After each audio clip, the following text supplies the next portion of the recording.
Mathura collectorate में गरीब तबके के लोगों ने जिला अधिकारी कार्यालय पर जमकर प्रदर्शन किया, जिसमें देवीपुरा से लक्ष्मी देवी का कहना है कि सरकार द्वारा असहाय गरीब लोगों के लिए जो भी योजनाएं चला रही है वह गरीब तबके के लोगों तक नहीं पहुंच पा रही हैं। किसी को मकान नहीं मिल पा रहा है और न ही किसी को कोई सरकारी योजनाओं की सुविधा मिल पा रही है। इसके चलते उन्होंने डूडा के कुछ कर्मचारियों पर आरोप भी लगाया है कि जब सर्वे करने आते हैं तो कोई 1000 कोई 2000 सर्वे पर ले जाते हैं, लेकिन अभी तक किसी को कोई मकान या कोई और योजना से लाभ नहीं मिला है। उनका आरोप है कि हम किसी भी अधिकारी से शिकायत करने जाते हैं तो किसी से संतोषजनक व संतुष्टपूर्ण जवाब नहीं मिलता है। इसी के चलते मजबूर होकर जिला अधिकारी को ज्ञापन सौंपा है। हम गरीब असहाय लोगों को न्याय दिया जाए। 10-12 साल हो गए मुझे रहते हुए। क्या नाम है आपका? लक्ष्मी नाम है, देवीपुरा से बोल रहे हैं। अच्छा, किसी को पैसे दिए आपने?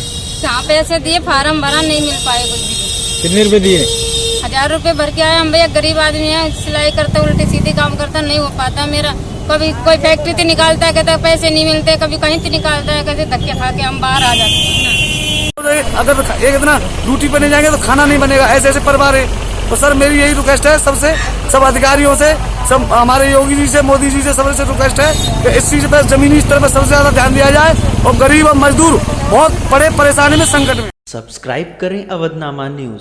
सब्सक्राइब बटन पर क्लिक करें, फिर राइट साइड में बने बेल पर भी क्लिक करें ताकि आपको हमारे वीडियोस की नोटिफिकेशन मिलती रहे।